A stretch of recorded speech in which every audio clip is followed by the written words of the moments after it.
जय माता दी। आप और आपके पूरे परिवार को नवरात्र के तीसरे दिन की हार्दिक शुभकामनाएं। आप सभी पर माता रानी की कृपा सदा सर्वदा बनी रहे। माँ की उपासना का मंत्र इस प्रकार बोलें। या देवी सर्वभूतेषु माँ चंद्र घंटा रूपेण संस्थिता नमस्तस्यै नमस्तस्यै नमस्तस्यै नमो नमः। इसका अर्थ है, हे माँ सर्वत्र विराजमान और चंद्र घंटा के रूप में प्रसिद्ध अम्बे, आपको मेरा बार बार प्रणाम है, या मैं आपको बारंबार प्रणाम करता हूँ। हे माँ, मुझे सब पापों से मुक्ति प्रदान करें। माँ चंद्रघंटा माँ दुर्गा की 9 शक्तियों की तीसरी स्वरूपा। माँ चंद्रघंटा की नवरात्रि के तीसरे दिन अर्चना की जाती है। माता के मस्तक पर घंटाकार के अर्धचंद्र के आकार, इनको चंद्रघंटा कहा जाता है। माँ का शरीर स्वर्ण के समान उज्जवल है। वे सिंह पर आरूढ़ है। 10 हाथों में विभिन्न प्रकार के अस्त्र शस्त्र लिए हुई है। सिंहारूढ़ माँ चंद्रघंटा युद्ध के लिए तत्पर है एवं उनके घंटे से निकलने वाली प्रचंड ध्वनि असुरों को भयभीत करती है। माता चंद्रघंटा की उपासना साधक को आध्यात्मिक एवं आत्मिक शक्ति प्रदान करती है। नवरात्रि के तीसरे दिन माता चंद्रघंटा की साधना कर दुर्गा सप्तशती का पाठ करने वाले उपासक को संसार में यश, कीर्ति एवं सम्मान मिलता है। आइए भक्तों, पूरी श्रद्धा प्रसन्नचित्त मन से आज हम सुनेंगे माँ चंद्रघंटा की कथा, आरती, महिमा, दुर्गा सप्तशती का अध्याय 4। इसे भी आप पूरी श्रद्धा प्रसन्नचित्त मन से पूरा सुनना। माँ दुर्गा ने अपने तीसरे स्वरूप का अवतार तब लिया था जब असुरों का आतंक बढ़ गया था। उन्हें सबक सिखाना जरूरी हो गया था। राजा इंद्र का सिंहासन दैत्यों का राजा महिषासुर हड़पना चाहता था। इस कारण देवताओं और दैत्य की सेना के बीच में भीषण युद्ध छिड़ गया। दानवराज महिषासुर स्वर्ग लोक पर अपना राज कायम करना चाहता था और इसी कारण सभी देवता परेशान थे। परेशान होकर सभी देवता त्रिदेव के पास पहुँचे। उन्होंने ब्रह्मा, विष्णु, महेश को सारी बात बताई, जिसे सुनकर त्रिदेव भगवान क्रोधित हो गए। तुरंत ही उनकी समस्या का हल निकाल लिया। ब्रह्मा, विष्णु और महेश के मुख से ऊर्जा उत्पन्न हुई, जिसने देवी चंद्रघंटा का रूप ले लिया। देवी को भगवान शिव ने त्रिशूल और भगवान विष्णु ने चक्र, देवराज इंद्र ने घंटा, सूर्य देव ने तेज तलवार और बाकी सभी देवताओं ने अपनी शक्ति व शस्त्र दिए। इसके बाद देवी का नाम चंद्रघंटा रखा गया। देवताओं को दानवों से बचाने और स्वर्ग का सिंहासन बचाने के लिए माँ चंद्रघंटा महिषासुर के पास पहुँच गई। माँ चंद्रघंटा और महिषासुर के बीच भीषण संग्राम हुआ। अंत में माँ चंद्रघंटा ने महिषासुर का संहार कर दिया। इस प्रकार माँ चंद्रघंटा ने स्वर्ग लोक और सभी देवताओं को रक्षा प्रदान की। बोलिए चंद्रघंटा माँ की जय हो। बोलिए दुर्गा माँ की जय हो। ओम देवी चंद्रघंटाय नमः। ओम श्री अंबिकाय नमः। आइए भक्तों, पूरी श्रद्धा प्रसन्नचित्त मन से एक और कथा सुनते हैं। इसे भी आप प्रसन्नचित्त मन से पूरा सुनिएगा।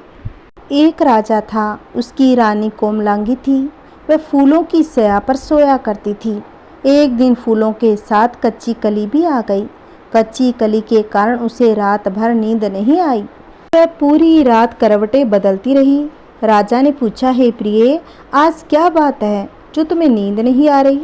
रानी ने बताया, आज फूलों में एक कच्ची कली आ गई है। वह मेरे शरीर में चुभ रही है, इसी कारण मुझे नींद नहीं आ रही। राजा ने शयन कक्ष में एक दीपक जला रखा था, जिसे ज्योति स्वरूप कहते थे। ज्योति स्वरूप रानी की बातें सुनकर हंसा। राजा ने हाथ जोड़कर उससे हंसने का कारण पूछा। ज्योति स्वरूप ने बताया, अभी तो रानी को कच्ची कली के कारण इतनी तकलीफ हो रही है। कल सवेरे होने पर जब रानी का सिर का बोझा ढोना पड़ेगा, तब इनकी क्या गति होगी? राजा ने पूछा, क्या मेरे जीवित रहते संभव है? तब दीपक ज्योति स्वरूप ने उत्तर दिया, हाँ संभव है, तुम्हारे जीते जी भी संभव है। ज्योति स्वरूप की बात सुनकर राजा ने मन में सोचा कि देववाणी कभी असत्य नहीं होती, होनी को कौन टाल सकता है। रानी को अवश्य बोझा ढोना पड़ेगा, परंतु यह तो हो सकता है यदि मैं इसे एक संदूक में बैठाकर समुद्र में बहा दूं, तो संभव है यह बोझा ढोने से बच जाए, क्योंकि समुद्र में डूब जाने पर बोझा ढोने से बच जाएगी। राजा ने उसी समय रानी से कहा, चलो मैं तुम्हारे मायके में छोड़ आऊं, कुछ दिन तुम वहीं पर रहना। रानी बोली, परंतु महाराज, मेरे मायके में तो कोई है भी नहीं, मैं वहाँ किसके पास रहूँगी। राजा ने कहा, तुम्हारे गोत्र के संबंधी वहाँ बहुत अच्छी दशा में हैं, मैं उन्हीं के पास तुम्हें भेज देता हूँ। रानी ने राजा की बात मान ली। रानी ने बहुमूल्य आभूषण और कीमती वस्त्र धारण किए। तब राजा ने रानी को संदूक में बिठाकर नदी में बहा दिया। वह नदी समुद्र में ऐसी जगह मिलती थी जहाँ पर राजा के बहनोई का राज्य था। समुद्र से मोती निकालने का ठेका राजा के बहनोई ने ले रखा था। वह संदूक बहता बहता जब राजा के बहनोई के इलाके में जा पहुंचा तो उसने मोहल्लों को आज्ञा देकर संदूक को समुद्र से बाहर निकलवा लिया। संदूक को उसने अपने महल के शयन कक्ष में भिजवा दिया और आदेश दिया कि मेरे पहुंचने तक इसे कोई नहीं खोले। राजा का बहनोई, जो उस जगह का स्वयं राजा था, उसके शयन कक्ष में संदूक के पहुंचते ही रानी को पता लगा कि संदूक को राजा ने समुद्र में पाया है, तो वह फौरन शयन कक्ष में आई। उसने पहरेदारों को हट जाने को कहा। रानी ने संदूक को खोल लिया। उसे संदूक के अंदर 16 श्रृंगार की एक स्वर्ग सुंदरी मिली। रानी ने अपने मन में सोचा, यदि राजा इसको इस दशा में देखेंगे तो इसके ही हो जाएंगे, मुझे छोड़ देंगे। इसीलिए उसने उस रानी के सब जेवर कपड़े उतार कर उसे फटे पुराने कपड़े पहना दिए और संदूक में बंद कर दिया। राजा जब बाहर से महल में आए तो उसने रानी को अपने शयन कक्ष में बुलाया और रानी से पूछा कि क्या तुमने देखा है कि संदूक में क्या है। रानी ने उत्तर दिया, मैंने कुछ नहीं देखा, मुझे नहीं पता कि संदूक में क्या है। राजा ने रानी के सामने संदूक खुलवाया तो उसे संदूक के अंदर फटे पुराने कपड़े एक स्त्री दिखाई दी जो भिखारिन सी लग रही थी। रानी ने कहा, यह कोई भिखारिन लग रही है, इसको कारखाने में भिजवा दिया जाए, वहाँ लकड़ी ढोकर अपना जीवन निर्वाह करती रहेगी। राजा ने रानी के कहे अनुसार उसे कारखाने में भिजवा दिया। एक दिन रानी की सहेलियाँ नदी में स्नान करके दशा माता का डोरा ले रही थी। उनके पास एक डोरा रह गया था। वो यही सोच रही थी, इस डोरे को किसे दिया जाए। उसी समय लकड़ी ढोने वाली रानी वहाँ पहुँच गई। उन्होंने उसे रोककर पूछा, बहन, हमारे साथ दशा माता का यह डोरा ले लो। रानी ने कहा, मुझे डोरा लेने में कोई हर्ज नहीं है, परंतु मुझे तो खाने भर को नहीं मिलता, मैं इस डोरे की पूजा कैसे करूँगी। वे बोली, तुम इस बात की चिंता मत करो, हम हर रोज इस जगह स्नान करने आया करेंगी। 9 दिन तक हम यहाँ पर कथा कहेंगी, तुम भी रोज आकर कथा में शामिल हो जाया करना। 10वें दिन पूजा होगी, तब दशा माता चाहेगी तुम्हारी दशा बदल देगी। रानी ने दशा माता का ध्यान कर डोरा ले लिया। उसी दिन रानी के पति राजा को ये चिंता हुई कि रानी को संदूक में बंद करके बहा तो दिया था, परंतु पता नहीं उसका क्या हाल हुआ होगा। उसकी खोज खबर लेने के लिए राजा एक नौका पर बैठकर नदी की यात्रा करता हुआ अपने बहनोई के यहाँ पहुँच गया। संध्या के समय वह अपनी बहन से बोला, मेरे हाथ पैरों में बहुत दर्द हो रहा है, किसी दबाने को बुलाओ। तब उसकी बहन ने लकड़ी ढोने वाली भिखारिन को बुलाकर लाने की आज्ञा दी। उसे कहा, आज रात तुम मेरे भाई के पैर दबा दो। वह बड़े संकोच में पड़ गई। अपने मन में सोचने, आज तक मैंने किसी पुरुष को छुआ तक नहीं। रानी अपने भाई के पैर दबाने के लिए उस पर जोर डाल रही थी, इसीलिए लाचार होकर उसने हाँ कर दी। राजा के पैर दबाते दबाते रानी को उसके पाँव में पद्म दिखाई पड़ा। रानी चुपचाप रोने लगी। उसके आंसू राजा के पैरों पर टपक पड़ा। राजा ने उससे पूछा, तुम रो क्यों रही हो? तुम अपना भेद मुझे बतलाओ, मेरे द्वारा तुमको कोई भी हानि नहीं होने वाली। रानी बोली, जैसा पद्म आपके पैर में है वैसा ही पद्म मेरे पति के पैर में भी था। पहले के दिनों की याद आ जाने पर मुझे रोना आ गया। राजा ने उसे पहचान लिया। राजा बोला, मैं समझ गया, अब तुम्हें पैर दबाने की ज़रूरत नहीं है। तुम्हारे भाग्य में जो लिखा था वह तुम्हें भोगना ही पड़ा। मैंने उसे टालने के लिए जो उपाय किया था उसका नतीजा उल्टा ही निकला। तुम्हें मेरे जीते जी लकड़ियाँ ढोनी पड़ी। सवेरा हुआ परंतु अतिथि राजा सोकर नहीं उठा और न पैर दबाने वाली दासी कमरे से बाहर निकली। राजा की बहन को चिंता होने लगी। थोड़ी देर के बाद दासी कमरे से बाहर निकली और कारखाने में काम करने चली गई। रानी ने कमरे में जाकर अपने भाई को जगाया। उसका भाई बोला, मेरी तबीयत ठीक नहीं है, मेरा सिर दर्द कर रहा है, मैं अभी आराम करना चाहता हूँ, मेरा मन भी बहुत व्याकुल हो गया है। रानी ने पूछा, आखिर बात क्या है, कुछ तो बताओ। राजा ने कहा, बड़ी शर्म की बात है, मैंने तुम्हारी भाभी को जानबूझकर संदूक में बैठाकर तुम्हारे पास इसीलिए भेजा था, इसे यहाँ आराम से रखा जाएगा, परंतु उसे तो यहाँ लकड़ियाँ ढोनी पड़ रही है। उसके तुमने सारे गहने कपड़े उतार कर उसे रास्ते की भिखारिन बना दिया। उसकी बहन बोली, मैंने उसे नहीं पहचाना। उसने दासियों को भेजकर उसे चुपचाप अपने पास बुलाया।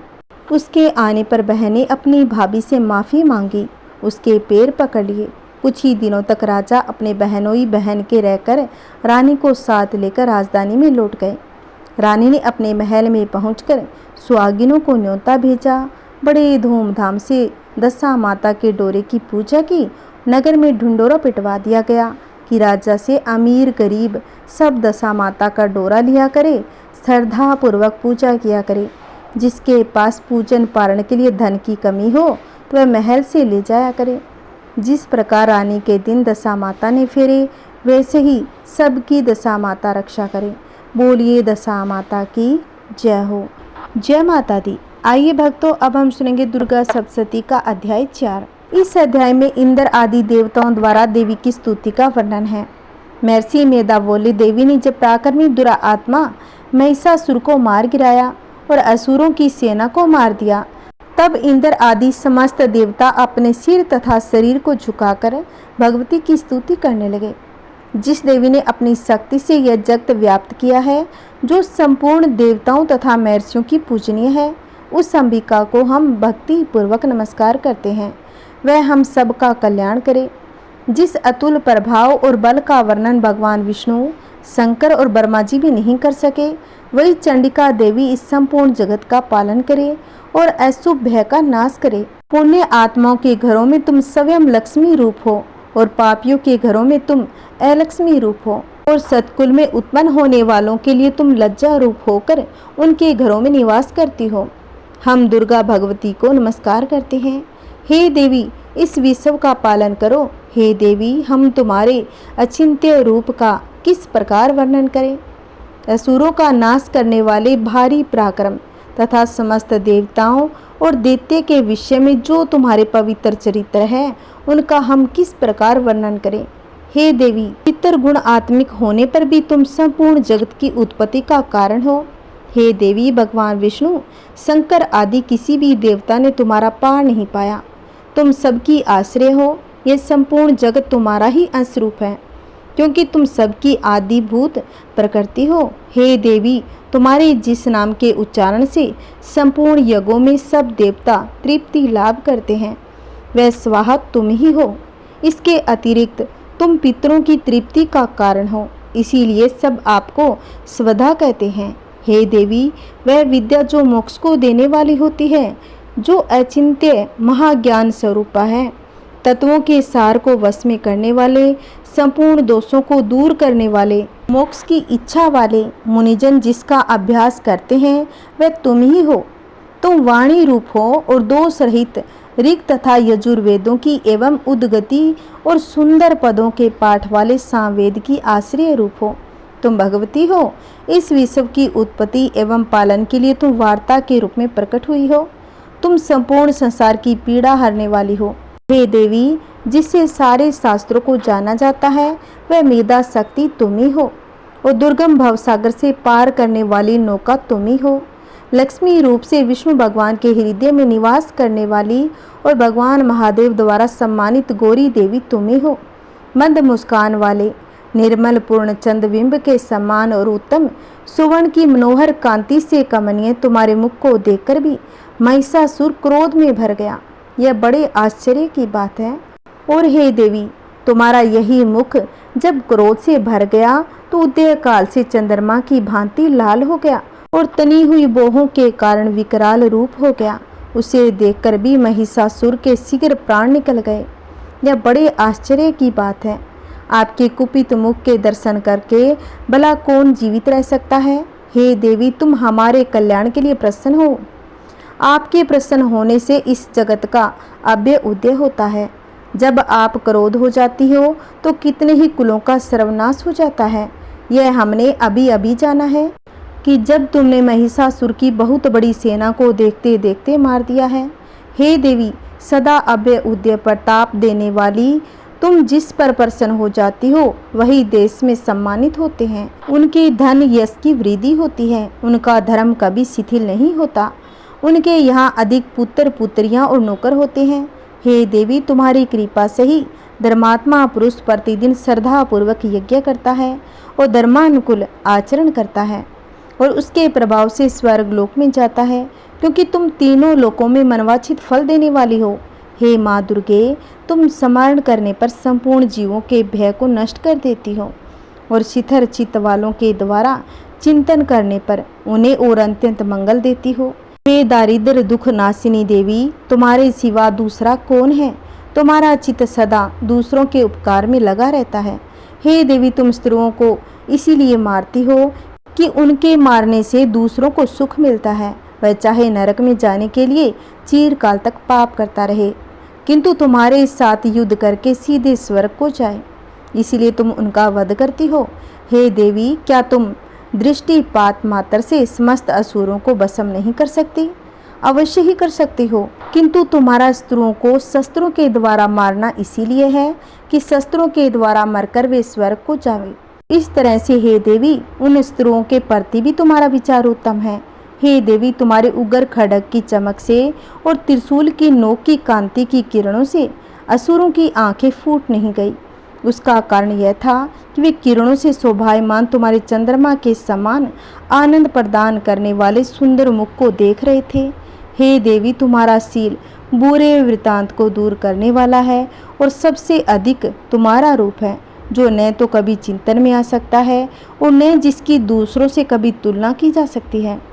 तुम्हारा बल व पराक्रम स्त्रियों का नाश करने वाला है। इस तरह तुमने स्त्रियों पर भी दया प्रकट की है। हे देवी, तुम्हारे बल की किसके साथ बराबरी की जा सकती है तथा स्त्रियों को भय देने वाला इतना सुंदर रूप भी और किसका है। हृदय में कृपा और युद्ध में निष्ठुरता, ये दोनों बातें तीनों लोकों में केवल तुम्ही में देखने को आई है। हे माता, युद्ध भूमि में स्त्रियों को मारकर तुमने उन्हें स्वर्ग लोक पहुंचाया। इस तरह तीनों लोकों की तुमने रक्षा की है तथा उन उन्मत्त असुरों से जो हमें भय था उसको भी तुमने दूर किया है। तुमको हमारा नमस्कार है। हे देवी, तुम शूल तथा खड्ग से हमारी रक्षा करो तथा घंटे की ध्वनि और धनुष की टंकार से भी हमारी रक्षा करो। हे चंडिके, आप अपने शूल को घुमाकर पूर्व पश्चिम उत्तर तथा दक्षिण दिशा में हमारी रक्षा करो।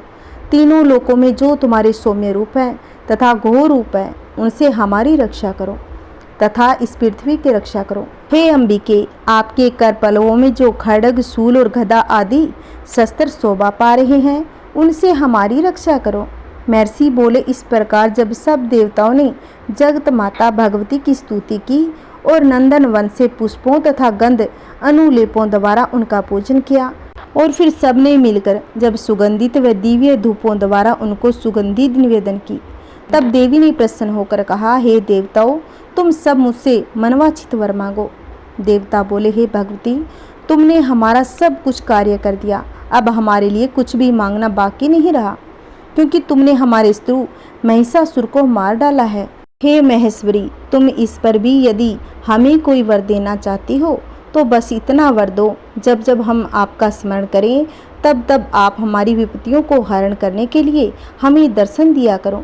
हे अंबिके, जो कोई भी तुम्हारी स्तुति करे तुम उनको वित्त समृद्धि वैभव देने के साथ ही उनके धन और स्त्री आदि संपत्ति बढ़ाए, सदा हम पर प्रसन्न है। महर्षि बोले, हे राजन, देवताओं ने जब जगत के लिए तथा अपने लिए इस प्रकार प्रसन्न किया तो बस तथास्तु कहकर देवी अंतर ध्यान हो गई। हे भूप, जिस प्रकार तीनों लोकों का हित चाहने वाली यह भगवती देवताओं के शरीर से उत्पन्न हुई थी, वह सारा वृत्तांत मैंने तुमसे कह दिया। और इसके बाद दुष्ट असुरों तथा शुंभ निशुंभ का वध करने और सब लोगों की रक्षा करने के लिए जिस प्रकार गौरी देवी के शरीर से उत्पन्न हुई थी, वह सारा वृत्तांत मैं यथावत वर्णन करता हूँ। आगे की कथा हम कल के अध्याय में सुनेंगे। बोलिए माता रानी की जय। आइए भक्तों, अब हम सुनेंगे चंद्रघंटा माता की आरती। इसे भी आप पूरी श्रद्धा प्रसन्न चित्त मन से सुनिएगा। ओम जय चंद्रघंटा माता, मैया जय चंद्रघंटा माता, सर्व जगत की स्वामिनी, सर्व जगत की स्वामिनी, कृपा सदा करना। ओम जय चंद्रघंटा माता। अर्ध चंद्रमा माथे पर, रूप अति सुंदर, मैया रूप अति सुंदर, घर घर तुम्हारी पूजा, घर घर तुम्हारी पूजा, पूजत नर नारी। ओम जय चंद्रघंटा माता। तृतीय नवरात्रों में माँ का ध्यान करो, मैया माँ का ध्यान करो, माँ से ममता पाओ, जय जयकार करो। ओम जय चंद्रघंटा माता। 10 भुज धारणी मैया, असुरों का नाश करे, मैया असुरों का नाश करे, मोक्ष भगत को दे माँ, मोक्ष भगत को दे माँ, विपदा नित महरे। ओम जय चंद्रघंटा माता। खड्ग खपर धारिणी, जगत जननी है माँ, मैया जगत जननी है माँ, दिव्य करे साधक को, दिव्य करे साधक को, देती माँ करुणा। ओम जय चंद्रघंटा माता। कल्याणकारी मैया, दुखों का नाश करे, मैया दुखों का नाश करे, मंगल मंगल नित हो, मंगल मंगल नित हो, माँ की जो पूजा करे। ओम जय चंद्रघंटा माता। अनुपम रूप माँ, धर्म सदा ही बढ़े, मैया धर्म सदा ही बढ़े, काज सफल करो माता, काज सफल करो माता, द्वार तेरे खड़े। ओम जय चंद्रघंटा माता।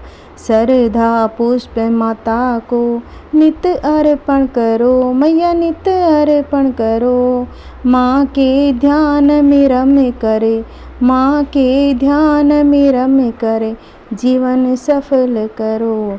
ओम जय चंद्रघंटा माता।